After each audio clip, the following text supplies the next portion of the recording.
স্বামী নারাজ তো আল্লাহ নারাজ হকের উপরে। আর আলীকে বলছে মা ফাতেমা, কি বাবা দাও দাও দাও, কি দিচ্ছে একটা,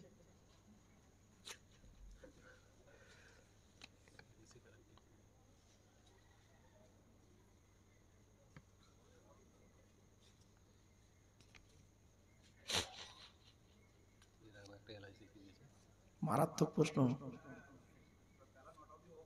এই না, আমার স্কুলে আবার গার্ড আছে রে বাবা, উচ্চ মাধ্যমিক পরীক্ষা। শুনবেন প্রশ্নটা বলবো? হ্যাঁ, রাগ করবেন না কেউ? প্রশ্ন দিয়েছে, উত্তর দেবো আমি কিন্তু। হ্যাঁ শুনুন, গুল, তামাক, বিড়ি, সিগারেট ইত্যাদি ইত্যাদি নেশাদ্রব্য ব্যবহার জায়েজ কিনা? এক নম্বর প্রশ্ন।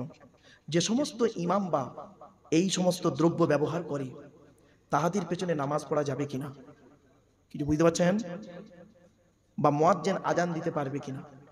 হয়েছে কি বুঝলেন? যেটাই বলছিলাম এতক্ষণ, ওই লোকটা খৈনি বলছিল না, ওই লোকটা খৈনি বলছিল, আর ওই জন্যই বলছিলাম খবরদার নয় বাপ, এগুলো হলো নাজায়েজ, জায়েজ নয়। কুল্লু মুস্কিরিন হারামুন, প্রত্যেকটা নেশাদ্রব্য জিনিস ব্রেনের মস্তিষ্কের বিকৃতি ঘটায়, সেটা হলো হারাম। শুধু তাই নয়, বিড়ি সিগারেট, আমি আগে বলছিলাম না, বাবাজি তখন মনে হয় আসেননি, প্রথমেই কথাগুলো বলেছি। এই জিনিসগুলো অনেক ইমাম সাহেব আছেন বিড়ি খায়, সিগারেট খায়, জানেন? আমার চোখে দেখা, চোখে দেখা, পুরুলিয়াতে জলসা করতে গিয়ে, যখন প্রশ্ন এসে গেল উত্তর দিই, পুরুলিয়াতে জলসা করছি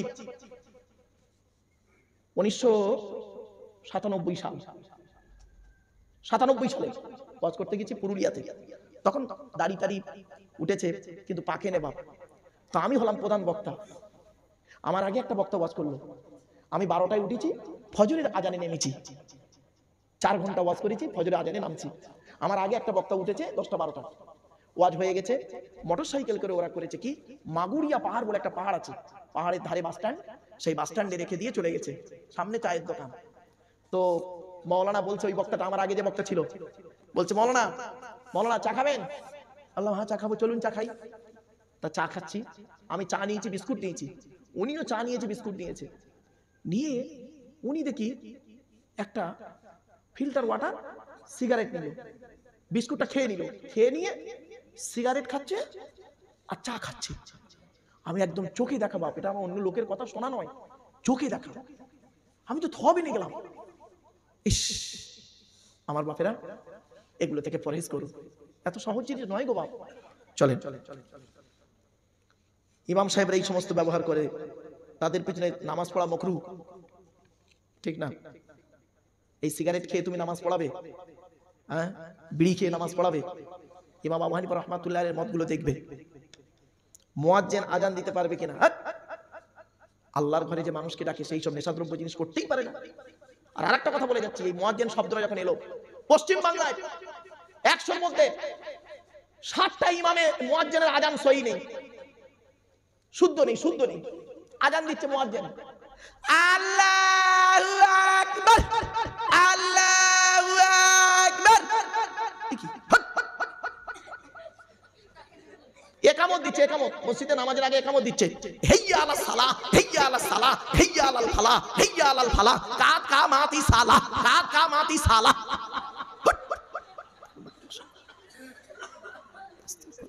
একদম বাস্তব কথা বললাম বাবা, কথাটা জিজ্ঞেস করুন, একদম বাস্তব কথা বললাম, একদম চলবে না। আজানকে শুদ্ধ করতে হবে। আমার বাপেরা মুয়াজ্জিনদের বলে যাচ্ছি, মুয়াজ্জিনরা আজান শুদ্ধ করে নেবেন, ইমামের কাছে বসে আজানকে শুদ্ধ করে নেবেন, আর ইমামের মাইনে বেশি করে দেবেন, ইমামের মাইনে বেশি করে দেবেন। আমি হলাম আপনাদের সুখের দিনের বন্ধু 2 ঘন্টা, আর ইমাম সাহেব হলো 324 দিনের সুখ দুঃখের বন্ধু, এটা যেন মাথায় থাকে। মুয়াজ্জিন সম্পর্কে একটা কথা বলে যাচ্ছি, আর ইমাম সম্পর্কে বলে যাচ্ছি। ইমাম সাহেবকে দিয়ে মুরগি জবাই করাবেন না, এই মা বোনেরা খবরদার, মুরগি জবাই কিন্তু ইমাম সাহেবকে দিয়ে করাবেন না। নিজের মুরগি বাড়িতে নিজে জবাই করবেন, মা বোনেরাও নিজের মুরগি জবাই করবেন। কি বলে জবাই করবেন? বিসমিল্লাহ, আল্লাহু আকবার। কি বললাম? আপনারাও করবেন, অসুবিধা নেই। বাড়িতে মুরগি জবাই নিজে করবেন, বিসমিল্লাহ আল্লাহু আকবার বলে, অতি আল্লাহ কবুল করবে। ওটাই হলো মূল দোয়া, বিসমিল্লাহ আল্লাহু আকবার। এই মুসলমানের বাচ্চা মুরগি জবাই করতে ভয় পায়, আর ভোটের সময় ভাই ভাইকে ছুরি মারতে ভয় পায় না, ঠিক না বেটি? এরা মানুষ জবাই করতে ভয় পায় না, মুরগি জবাই করতে ভয় পায়। যাই হোক, এ প্রসঙ্গ যখন এলো বলে গেলাম কথাগুলো, একটু মাথায় রাখুন বাবা। এবার আসছি মুয়াজ্জিনের সম্মান কি জানেন? ইমাম হওয়া যে কত কঠিন কাজ। আল্লাহর নবী বলছেন ইমামতি করা যে কত কঠিন। আমি যদি বলে যেতাম প্রকাশ্য, ওই জায়গায় কেউ দাঁড়াতো না। এই বাচ্চা, এই চুপ একদম। ইমামতি করা যে কি কঠিন জিনিস। আরে আপনারা তো ইমামের পিছনে শুধু একটাই কথা বলেন, ইক্তেদাই তো বিহাযাল ইমাম, তাই না? সমস্ত দায়িত্ব ইমামের ঘাড়ে, সমস্ত দায়িত্ব ইমামের ঘাড়ে। ইমাম হওয়া সহজ জিনিস নয়। ইমামকে তুচ্ছ তাচ্ছিল্য করবেন না। আর মুয়াজ্জিন হওয়া যে কত সুখের জিনিস শুনবেন। আল্লাহর নবী বলছেন, আমি যদি বলে যেতাম মুয়াজ্জিনগিরি করা যে কি নেকির কাজ, যদি আমি প্রকাশ্যভাবে বলে যেতাম, তাহলে তরোয়াল নিয়ে লোক দাঁড়িয়ে থাকবে, বলে আমি আজান দেবো, ও বলে আমি আজান দেবো। 12 বছরে যদি কেউ নিঃস্বার্থভাবে আজান দেয়, ওই দেহটা মাটি খেতে পারে না। আমার বাপেরা, এই জন্য মুয়াজ্জিন যিনি হবেন অনেক তাকওয়াপন্থী লোক হতে হয়। এত সহজ জিনিস নয় গো মুয়াজ্জিন হওয়া। গালে দাড়ি থাকলো আর বুড়ো হয়ে গেল, মুয়াজ্জিন আজান দিয়ে দিল, হয়ে গেল না। তাকওয়াপন্থী হতে হয়। এই জন্য কোরআনে আল্লাহ পাক বারে বারে বলেছেন, ফাত্তাকুল্লাহ, তোমরা আল্লাহকে ভয় করো, আল্লাহকে ভয় করো, আল্লাহকে ভয় করো। তাই বাপেদের বলে যাচ্ছি, আল্লাহকে ভয় করুন, আল্লাহকে ভয় করুন। মা বোনদের বলে যাচ্ছি, আল্লাহর দিকে চেয়ে আল্লাহকে ভয় করুন, কবরের ভয় করুন, জাহান্নামের ভয় করুন। জাহান্নাম থেকে বাঁচতে গিয়ে পৃথিবীতে আপনি স্বামীর সঙ্গে ভালো ব্যবহার করুন, স্বামীর সঙ্গে ভালো ব্যবহার করুন, স্বামীর সঙ্গে কোনোদিন খারাপ ব্যবহার করবেন না, স্বামীকে কোনোদিন কাঁদাবেন না, স্বামীকে কোনোদিন আঘাত দেবেন না, স্বামীকে কোনোদিন অত্যাচার করবেন না, স্বামীর বিরুদ্ধে কোনোদিন অভিযোগ করবেন না, স্বামীর নিয়ে বাজে মন্তব্য করবেন না। যদি স্বামীর সম্পর্কে আপনার মনোমালিন্য হয়, যদি আপনার মন চায় এ স্বামী আমার পছন্দ নয়, এ স্বামী আমার দরকার নেই, তাহলে তুমি কি করবে? সসম্মানে স্বামীর থেকে পৃথক হয়ে যাও। কিন্তু স্বামীর নামে দুর্নাম বদনাম করা, স্বামীকে অপমান করা, স্বামীকে হেনস্থ করা, আল্লাহর লানত পড়ে যাবে, আল্লাহর গজব পড়ে যাবে। এই বাচ্চা, এই চুপ। বেশ কিছু কথা আপনাদের কাছে তুলে ধরলাম আজকে, আরো দু একটা কথা আপনাদের বলি, বাপ খারাপ ভাববেন না।